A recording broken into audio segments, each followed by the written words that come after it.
हाय नमस्कार समस्त को केमती अच्छा आपण मैंने आशा करे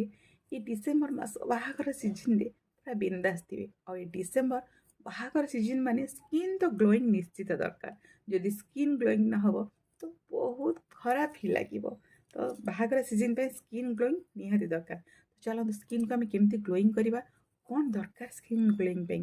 जानते आपण गोटे छोट टिप्स आपन को दौची आपण से लाइफस्टाइल डेली डेली लाइफ रे आपण मॉर्निंग रु सेटा करंतु सेटा हला हळदी आपण सकाळू सकाळू खाली पेटरे जेतेबेले आपण उठुचंती सकाळू खाली पेटरे आपण गोटे ग्लास पानी रे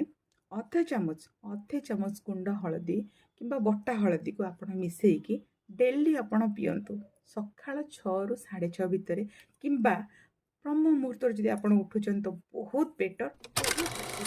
सबुठु बेस्ट आउ ब्रह्म मुहूर्त उठिक जदि आम गरम पानी टे हलदी पकईकि 6 रु 6:30 भितर आम पिउचे ताहले आमर स्किन ग्लोइंग आसीज। फास्ट हलदी आमको कौन कौन बेनिफिट दिए हलदी फास्ट है आम बॉडी इम्यूनिटी पावर को स्ट्रॉन्ग करे हलदी आमर किडनी लिवर आमर बॉडी रे थिबा एवरी ऑर्गन को बहुत भल रखे।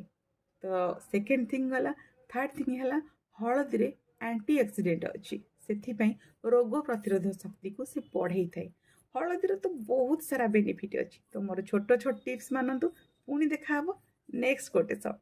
Thank you.